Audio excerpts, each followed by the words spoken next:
Obviously, Adam just mentioned that, and I am one of the pastors here. And I would like to say a big warm welcome. If you did fill one of these out and you don't know what to do with it, it's not just to light fires with, but rather we would love to get to know you, to be able to support you, to help you out. So if you did fill this out and you want to get it back to us, you can either hand it to me or hand it to Adam at the completion of the service. And you know what? We would just love to be able to love on you in however that looks.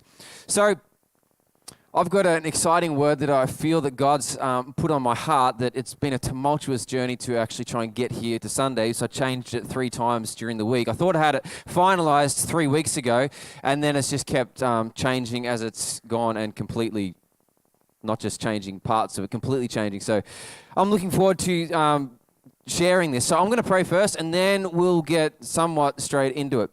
So Father, I thank you for the opportunity that we have to come together, to gather together as a church, to worship you, Jesus, to love on you, to allow you to love on us, Father. And I pray that as we deliberately step into that, Jesus, allowing you to love on us, Father, I pray that you grab hold of our lives, Father, and you thrust us forward, you move us forward, you grow us, you develop us, you change us, you transform us into your image that you've created in us, in Jesus' name.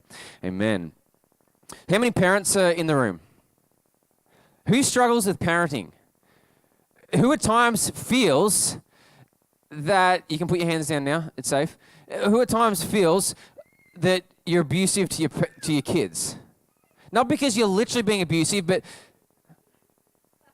sorry Alex, was that so challenging? So every now and then you have a conversation that I'm imagining all of us that are parents, and if you aren't a parent yet, just lock it away in your subconscious. You'll come back, and when you have kids, you'll be like, oh, that's what that guy was talking about. I feel like such a bad person right now. Maybe it's just me, but anyways, this is what happens to me. Like, so the kids will come up, and something will happen. They'll be fighting with one another, or something. There'll be discipline, or something will happen at school, and like, Dad, it's just not fair. Has anyone had their kids say that to them? I don't know any situation you can think of, like they're just not happy with, and they come to you and they say, Dad, Mum, it's not fair. They shouldn't be able to do it. It's not fair. It's not right. And then I turn to them, and sometimes I turn to them and say it out of frustration. I'm like, I'm just sick of this conversation. But most of the time I try and do it in a way that I'm actually wanting to teach them, to grow them, but I feel like a bad person when I do it. I'll turn to them and I'll say, like our eldest daughter is called Miley, and I'll say, Miley, life isn't fair. And I say this, and I have this conversation with them, and then as I'm saying it, I feel like I'm stepping out of myself and looking at myself for a second like, you are a bad person. You're setting your kids up for disaster, thinking that the world is bad, that the world is horrible. And so I sit there and I'm having this conversation with them, and I'm listening to myself say it, and then I step back and I think about it for a little bit, like, what did you just say to them? This is the worst. And I'm having this conversation, like, you know what? Life's not always fair. It's not always going to be good. It's not always going to be easy. Sometimes it's going to be cruel. Something's going to happen to you that are completely out of control. Other people are going to do things to you that aren't fair, and there's going to be nothing you can do about it. Life sometimes is really hard, and it really, really sucks. And I'm like, and this is what I want to say. I want to tell them that, you know, the Forrest Gump, life's like a box of chocolates. I want to tell them that your life is going to be like a box of chocolates that you can open every day, and you can pull out whatever chocolate that you want, and it's going to be your favorite every time. And you know what? Your friends are always going to give you their box of chocolates, and you're going to be able to pull out your favorite chocolate from theirs, and it's never going to be anything other than a bed of roses. It's going to be la-di-da, just dandy all your life. That's what that's what my heart actually wants to say, because I wish life was like that. And I think any parent visioning forward for their kids, if you could set something up perfectly for your kids, you'd love to think that life would be like that for them. That everything would just be cruisy, everything would be easy. The reality is it's not at all, is it? Like any of us that have lived basically past birth to where we can start remembering things, will have had situations in our life that we've come to the point, we've come to the understanding, life is not fair. That may be where you're sitting right now. Things are happening. Life is happening around you, and you're like, life just absolutely sucks. It's not fair. It's not enjoyable. And there's seasons that we go through, isn't there? Some seasons life is exceedingly seems fair, then other seasons that they're not. Adam just before, as far as the prayer that he was leading us through, obviously talking about the floods that have happened up in Queensland, and on top of that, the fires that are just the chaos that's happening around our country anyways. And then you can go across the world with different things that are happening just with the weather, and none of that can be determined by a person. And for the farmers, for instance, stuck in the midst of the floods, or for the people having to lose homes in the fires or evacuate, the sense that comes with it is life is just exceedingly not fair. I didn't do anything to deserve this. I just chose to live here. This has happened. My livelihood's been taken away from me. We all discover that life's not fair. One of the moments for me was like, there's been several moments for me, but a handful of years ago, we lost our sister-in-law in a car accident. And I remember as we were trying to like traverse through that, and for anyone that's been through anything like that, you'll know that it's quite a period of time of grieving, of going through it. And I remember thinking to myself, it's just not fair. And I'd have these conversations to myself in the car. I'd have these conversations with God in the car. I'd have these conversations constantly in my head. It's not fair. She had all this life left ahead of her. She had all these dreams she didn't get to do, complete, to unpack. Like, there's all these things. It's not fair on her. It's not fair on my brother. It's not fair on her family. It's not fair on our family. It's not fair on me. It's like, and the whole time was this process of it's just not at all fair. I don't know what it is for you that has led you to that place, but I think most of us, I think all of us have arrived there. For some of us, we've put our trust in someone that we thought was really trustworthy, only to discover that they weren't. And they've ripped their heart apart, ripped their emotions out, ripped their finances apart, ripped whatever it is open, and it leaves, it's just not fair. I didn't do anything. It's just not fair. And something that I've discovered is that when we come to these moments in time where we discover that life isn't fair, we have a choice, not right then in the instant, because there's a process that we move through. But we have a choice as to allow what is happening, the circumstances, the situation, what it is that is attacking me or hitting me, to either refine me or define me. In that I'll either, when I come to that position where life's not fair, it'll either define me or it'll refine me. Example would be, we'd all know that person, or most of us would know a person anyways, they've been hurt by someone. They've been hurt deeply by someone, whether it was someone they loved, or it was just a friend, or it was someone that they thought they could trust. And they put their trust, they put their confidence in, and then they hurt them. This was 10 years ago, say, for instance. And then you look at every relationship they ever have since then, as far as not even romantic ones, just relationships in general, and they never trust anyone again. Why is that? Because something that happened in the past that told them that life wasn't fair defined them in that instant and caused them to stay in that place where they will not move forward. They will not grow. They'll never put their trust in anyone again. They'll never love nor support anyone again in such a way that they could be hurt. And so it defines them. So we've got the choice either to be defined by those instances or refine. And I believe this. I believe that as Christians anyways, our belief is this, that Jesus is always wanting to move us through and move us forward through whatever it is that we are tracking through and that we are going through, and whatever circumstance that is happening. I don't at all, nor do we as a church, believe that God causes certain things to happen to people in order to challenge them, to grow them, or anything. But what I do believe is He allows these things to happen, to take place, in order for us to grow and to mature, to develop, in order for Him to teach us.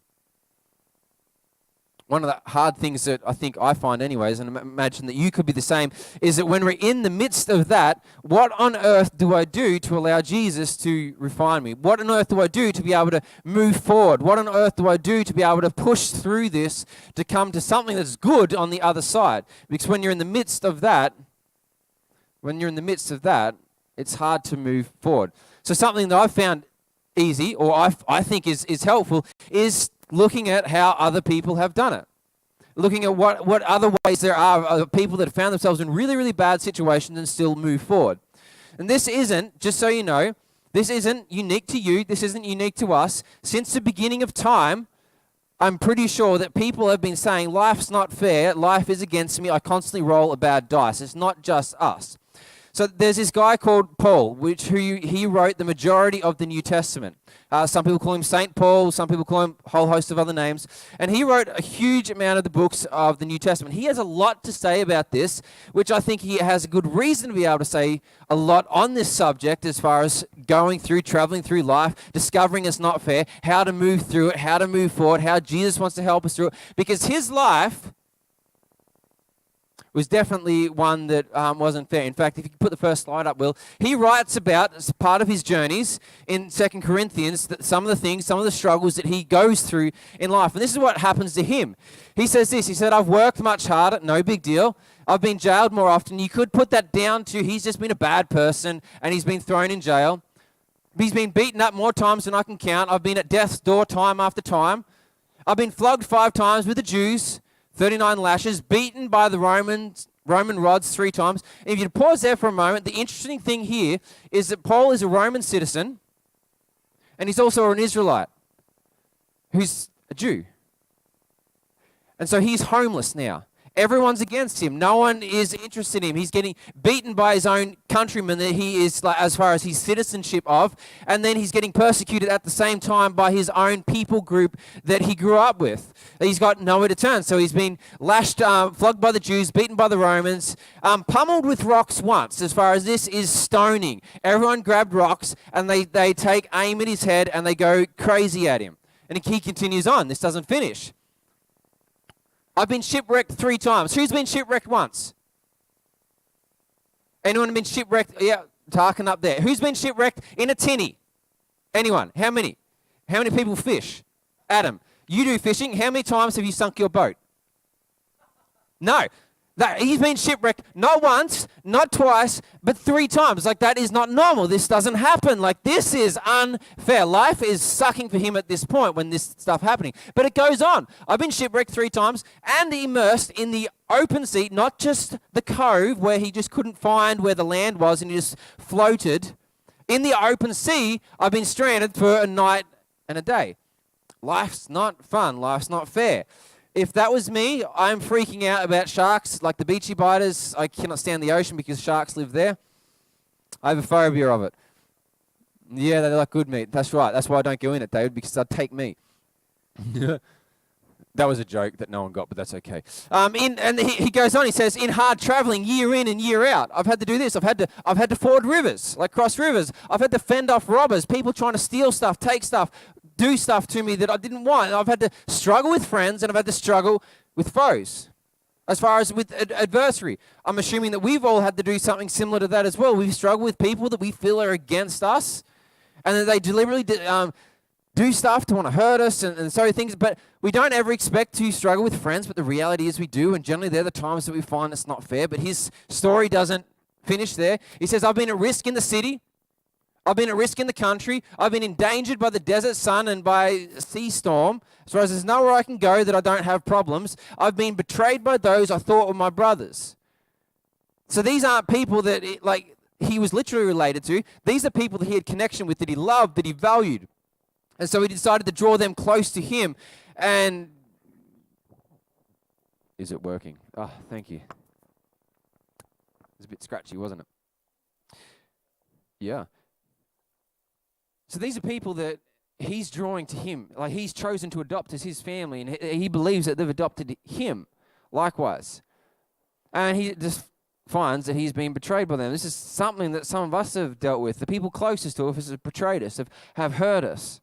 And lends it to life's just at all not fair. I've known drudgery, that word, and hard labor. Many a long and lonely night without sleep, many a missed meal, blasted by the cold, and not just blasted by the cold, but naked. How many of you guys have been stuck in the wilderness and like your clothes are gone? And it's cold. I haven't. I spent plenty of times in the wilderness and I've never been stuck there naked. It's never happened. Like, you can read through his life, you can drop that slide, and come to the realization or the understand that he's experienced something that's not fair. As far as life's turned up for him and it's not fair. Just like I imagine for you, life's turned up at different times and different seasons and different situations, and it's not fair. Your marriage is supposed to be easy, but it's not. My finances are always moving forward, or they're meant to always move forward, but every time I move forward, everything starts running backwards. I just cannot ever get ahead. My kids despise me because of something that happened ages ago and they should have moved past it and over it. And there's so many examples that we could all use and all rattle off and all list. But I think it'd be truth that all of us have experienced that life's not fair, but what do we do? There's a big question when we come to those places, those realizations where life isn't fair, where life is difficult. How do I actively move through it? And I think Paul has a lot of wisdom that he wants to impart to us regarding it. So, Paul finds himself sitting in prison in around 55 AD. And again, this is another one of the life's not fair. All he's been doing is spreading the gospel. They're throwing him in jail. So all he's been doing is running around teaching people about Jesus. They put him in jail. And now what they're wanting to do is they're wanting to sentence him to death. So he's awaiting sentencing. And he starts writing out letters to people. One of these letters he writes is to this group of people in Philippi, which we call the Philippians. It's the epistle to the Philippian church in Philippi. And he writes to them who, though those people, they're suffering hardships, they're struggling, they've got persecution going on, they've got people attacking them, they've got a whole host of things happening. And so he sends this letter to them, encouraging them, hey, you know what? I want you to have hope. I want you to move forward. I don't want you to remain here. I want you to grow. I want you to experience Jesus' love, His grace, His mercy. And so out of everything that's happening in his life, he keeps writing to these people that are experiencing this reality that life's not fair and encouraging them to move forward through it. So this is what he writes to the Philippians in Philippians 3. He says this. He starts with this. He says, be glad in God. Be glad in God. In every situation, in every circumstance, no matter what we're going through, no matter how good it is, no matter how fun it is, no matter how bad it is, he says, I want you to be glad in God. Be glad in what He's given you. Be glad in what He's doing in you, through you. Be glad in God. And then he goes on, he says, I don't mind repeating what I've written in earlier letters. So he's written to them previously, and he's told them everything that he's about to tell them. He's already told them before, but he says, you know what? I want to tell you again because you need to hear it again. For those of us that have been in church for most of our lives, or for at least a large portion of our lives, we have heard generally what to do in bad seasons, how Jesus wants to help move us through, how Jesus wants to connect with us, how He's waiting for us to reach out to Him, to draw Him to us and us to Him and move us forward. But we get into those situations, those seasons where everything's falling apart and we forget so often what to do, and we need to be reminded over again. And he's saying the same thing to these people. He says, I don't mind at all repeating what it is that I've previously shared with you in earlier letters, and I hope you don't mind hearing again. But basically, he puts a precursor in, you know what, you're going to hear it anyway. So he says, better safe than sorry. And then he says, so here goes. We're about to get into it. And he says this, steer clear of the barking dogs, those religious busybodies. They're all bark and no bite. What's happening here is he's talking about there's this group of people that are coming in that are attacking the church in Philippi. They're attacking the Philippians. They're trying to say, you need to do this, you need to do that. And ultimately what they're doing is that they're stepping in and saying, unless you do certain things, God's not happy with you. Unless you do certain things, you're not loved by God. Unless you do certain things, you're not valued by God. And the big thing that they are petitioning for is for the whole church to be circumcised. And he goes on and he says this, they're all bark and they're no bite. All they're interested in is appearances. They're knife-happy circumcisers. All they want to do is make you appear to look good. And so until you do that, everything that bad happens, they come to you and they say, you know what, this bad stuff is happening because God's not for you because of X, Y, Z. I have a friend. And he's from America, and one of the stories he shared with me was this. He said, how I grew up was the thought that if you didn't tithe, bad stuff happened to you. So for those of you if you don't know what tithing is, that's where we give money into the offering that goes around. And so what he was taught was, say, like you got up in the morning, there's a flat tire. Or something like you had a car accident, or something went really, really wrong that week. Someone, like generally in the church, like you'd be talking to, you'd be counseling, they'll say, did you tithe this week? Did you tithe last Sunday? Like, did you put money in the offering? And you'd say, no, I didn't. They said, that's why that's happening, because you didn't tithe. That's why that's happening, because God's against you. And so until you do that, until you fix that up, you've got issues. We have, I don't necessarily think here, but I don't think that happens often in Australia. We have similar things turn up where we say, you know what, God's not happy with you. God's displeasing you. God isn't going to help you. God's not going to help you move forward. And this is all happening because God is against you, because you don't do X, Y, Z. And ultimately, all these people are interested in the appearance that you're connecting with God. They're interested in you looking like you are. You're putting money in the tithe, or you're going to small group, or you dress right, or you act right, or you talk right, or you smell right, or however it is that radiates a Christian. And all they're interested in is that. And what they end up doing is they complicate everything so much. And so what Paul is doing is he's writing these people and saying, you know what, these barking dogs, they're turning up, they're nipping at your heel, they're saying you have to do this, you have to do that, much like what happens to us at times when everything's falling apart. This is what you have to do, and if you don't do it, God's not interested in you, God won't help you. And he says, and basically what he's saying is, you know what, they're going to complicate everything so much, and they completely miss the point. And he goes on. And he says this, the real believers are these ones. As far as the real believers, the ones that are actively following Jesus, that Jesus is actively working in their lives, they look like this. They work away at this ministry, filling the air with Christ's praises as we do it. So the real believers are this, the people that are filling the air with Christ's praises as they do it. We're going to come back to that in a second. Let's continue reading. Then he says this, he says, I gave up all that stuff. As far as what he's talking about, as far as the barking dogs, the dogs that are turning up, you have to do this and you have to do that. Unless you do it, you're not accepted. Unless you are circumcised, God won't love you. Unless you tithe, God won't support you. God won't be for you.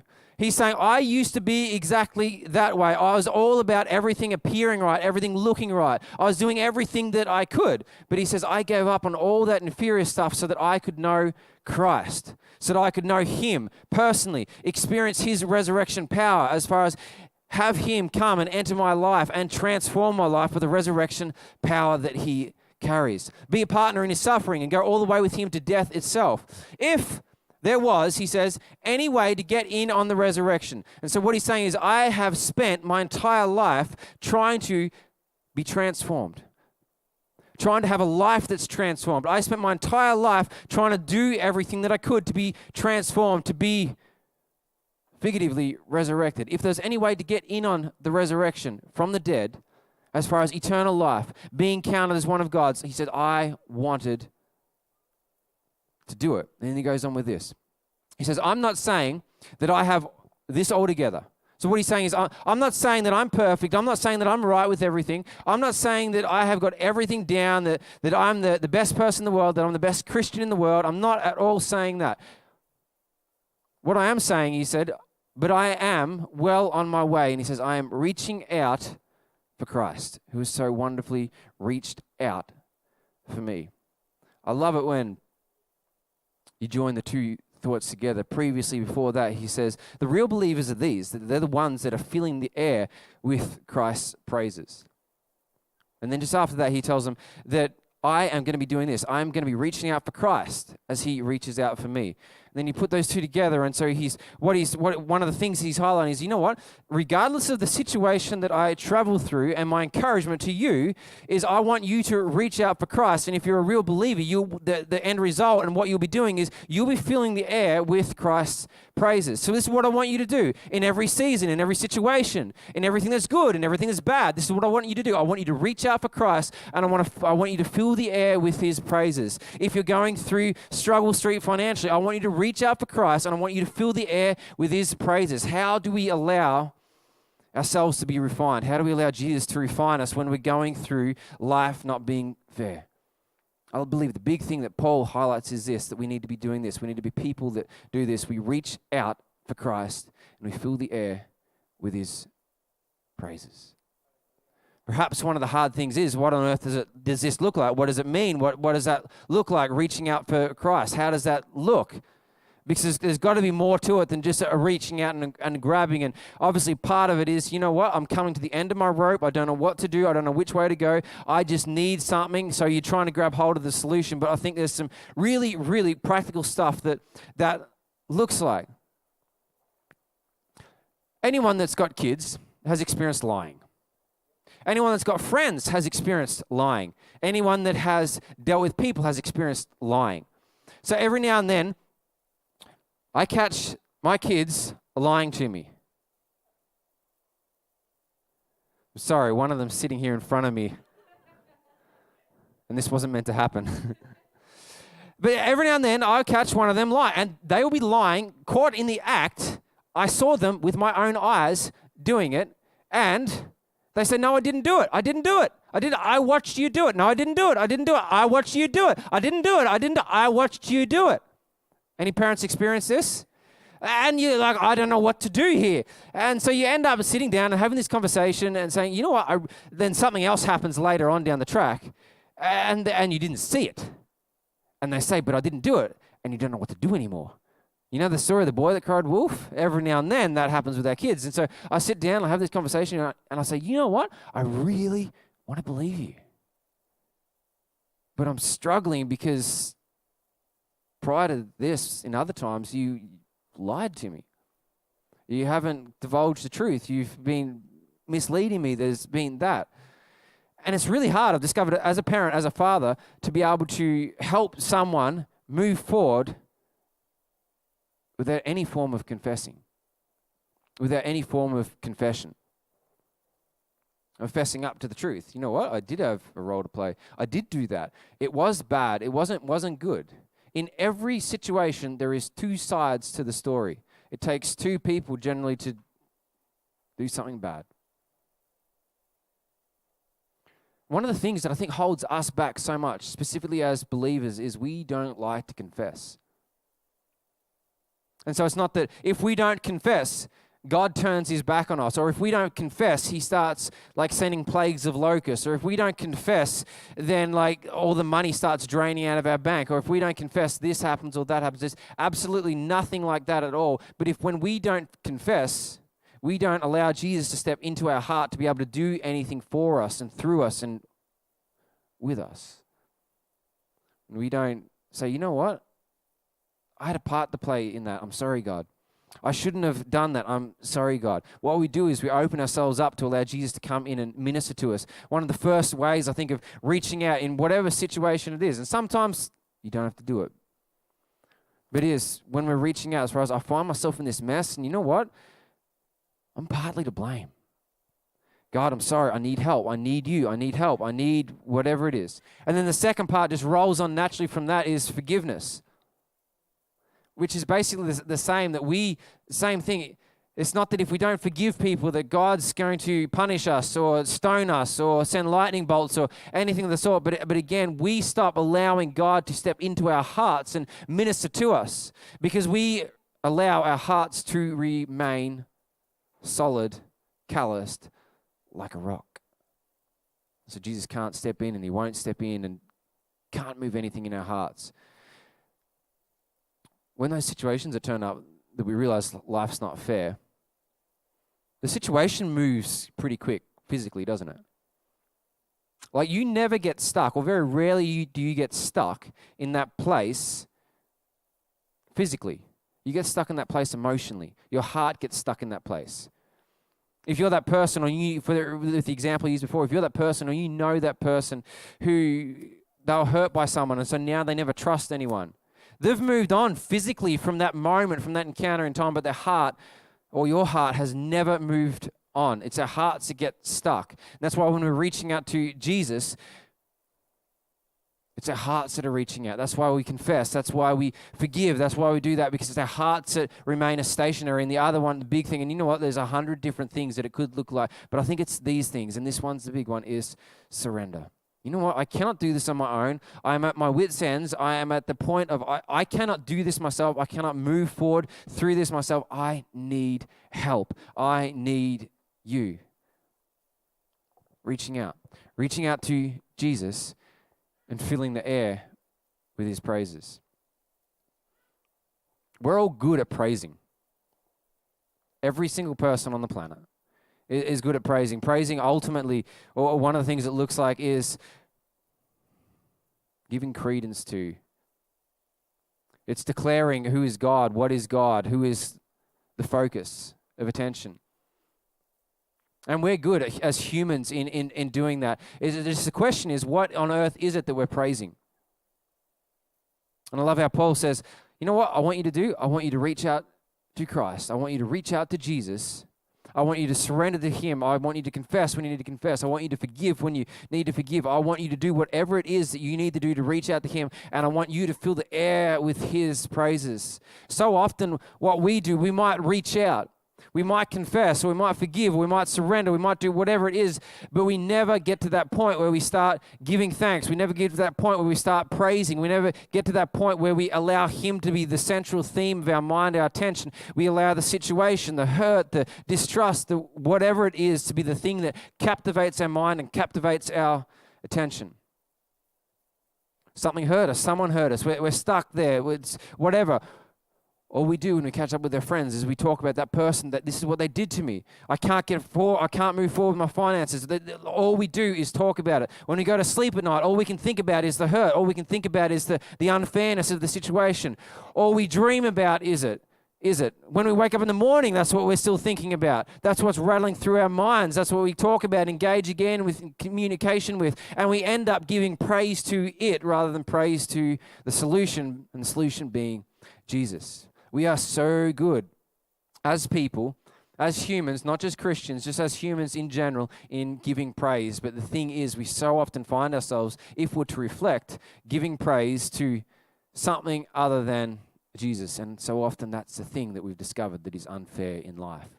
And so then our hearts, again, remain stationary, not being able to move forward. Maybe we spent time confessing. Maybe we spent time forgiving. Maybe we spent time getting down on our knees and surrendering. But we still allow the central theme of our minds, the central focus to be on that thing that we've discovered, that moment of time, that situation, that whatever it is that we've realized that life is not fair and life hurts and life's not always fun. We've allowed that to be the only thing that we give praise to. So we find ourselves stuck in the past. That person that you're perhaps thinking of, they just cannot trust anyone. If you would engage in conversation with them and actually ask them about that or challenge them or anything, generally, instantly what they'll reflect on, specifically if you're close to them, is the hurt of the past. Well, I did this before and this is what's happened. And so often they'll list every single thing that has happened to them, that has led them to come to the point, to the understanding that people are not trustworthy, so I'm not going to trust them. What are they praising? They're praising the very thing that hurt them. They're praising the very thing that is destroying them. They're praising the very thing that is keeping them stationary, not allowing them to move forward. Paul's encouraging us to reach out to Christ and fill the air with His praises. Where are you at? What is happening? What is going through your circumstances, your situation? His encouragement to the church in the Philippians, as well as His encouragement to us, is reach out to Christ, regardless of what it is you're going through, and fill the air with His praises, not its praises, not the thing that is hurting you, not the thing that you're struggling with, but rather its praises. So in the midst, when your marriage is falling apart, reach out to Christ and fill the air with His praises.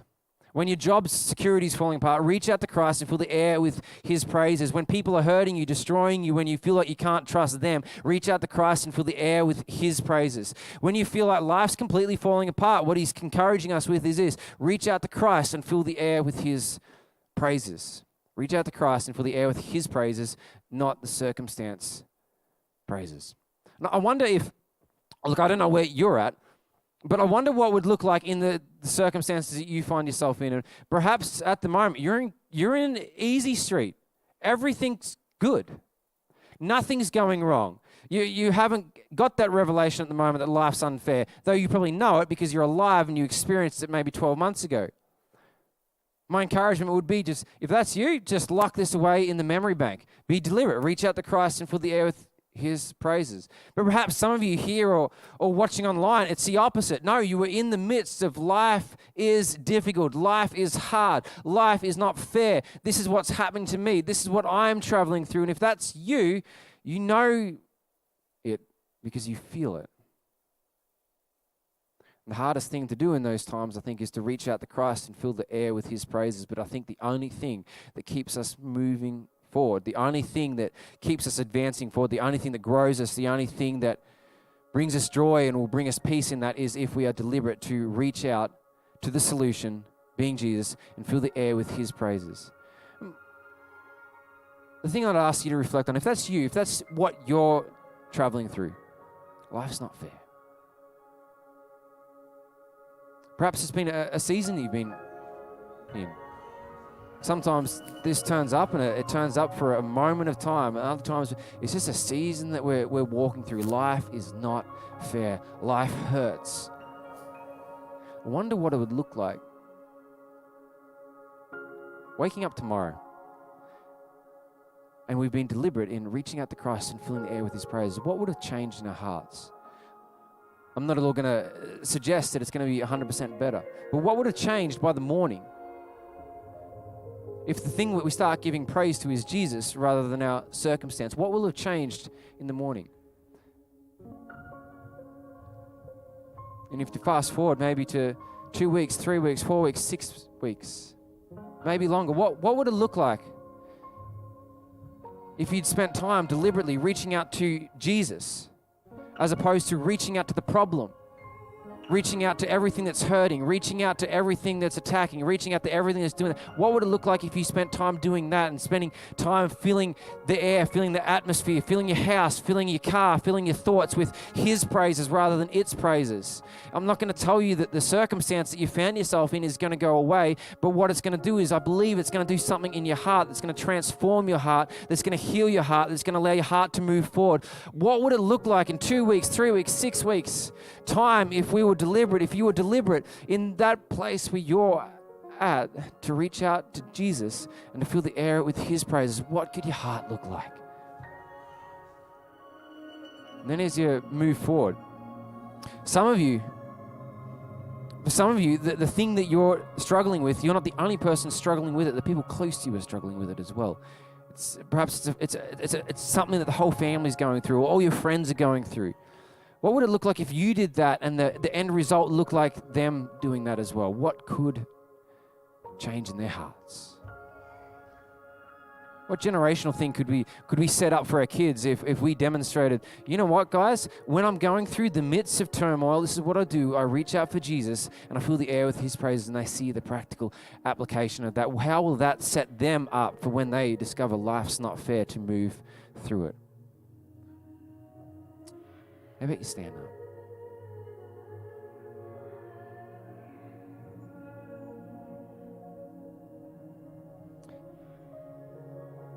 I don't know where everyone's at.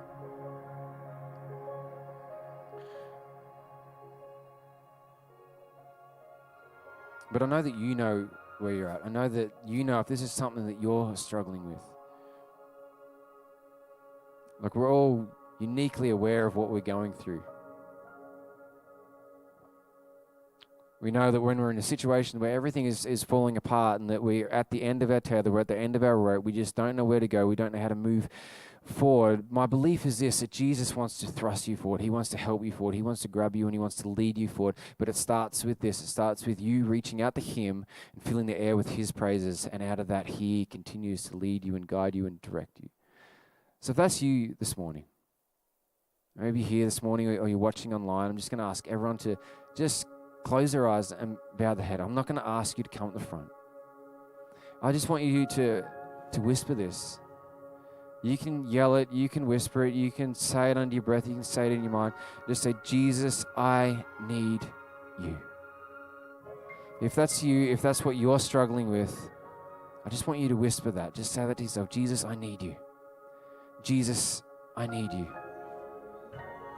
However it is that you feel comfortable, whether it's out loud, whether it's in your mind. Jesus, I need you. I want to move forward. I don't want my heart to stay stationary. I don't want my heart to stay here where it is. I want to be able to move forward. I want healing. I want hope. I want a future. I want joy back in my life. I want joy back in my heart. Jesus, I need you. I want to reach out to you, and I want to fill the air with your praises.